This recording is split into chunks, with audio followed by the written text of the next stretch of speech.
কারণে ময়লার কারণে সমস্যা তো মাছি, মাছি মশা, এই ময়লার কারণে জীবনও রোগ জমিয়ে যায় মানুষের। ঠিক আছে, তারা তো দিনে রাইতে সবসময় ফাটফুট করে হালাইয়া থুয়ে যায় গিয়া। এমনকি দেখা গেছে যে এই যে কিছুদিন আগে ওই সাইডেও মানুষ সেন্টারের সামনে মারিয়া, কালীগঞ্জ সেন্টারের ওই সাইডে মারিয়া এককালে মাঝখানি থুয়ে গেছে বস্তা পড়িয়া, কেউ তো দেখে নেই। কিন্তু এই যে ময়লাগুলো এই যারা নেতাকর্মী আছে এরা এই এলাকায় ময়লা হালাইতে দিন না। এই ঝিলমিল শহরে এখন আর মানুষ ঢুকতে পারে না।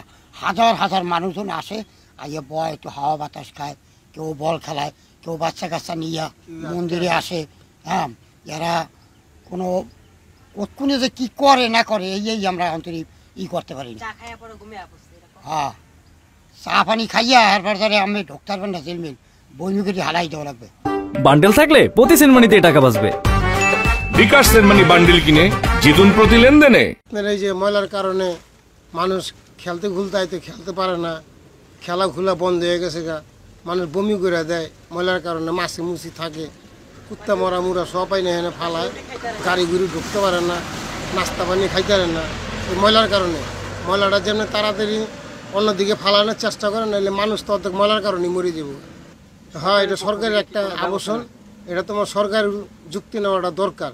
এইভাবে ময়লা ফালায় 4-6টা রাস্তা, তখন 4টা রাস্তাই বন্ধ, এটা তো ঠিক না। ময়লার কারণে মানুষ হাঁটতে পারে না, খেলাধুলা করতে পারে না, মানুষ বমি করতে করতে জায়গা আধা মরা হয়ে যায়। এই জায়গায় মানুষ এভাবে কী হবে? রাস্তাঘাটটি একটু পরিষ্কার করলে ময়লার কারণে ভালোই।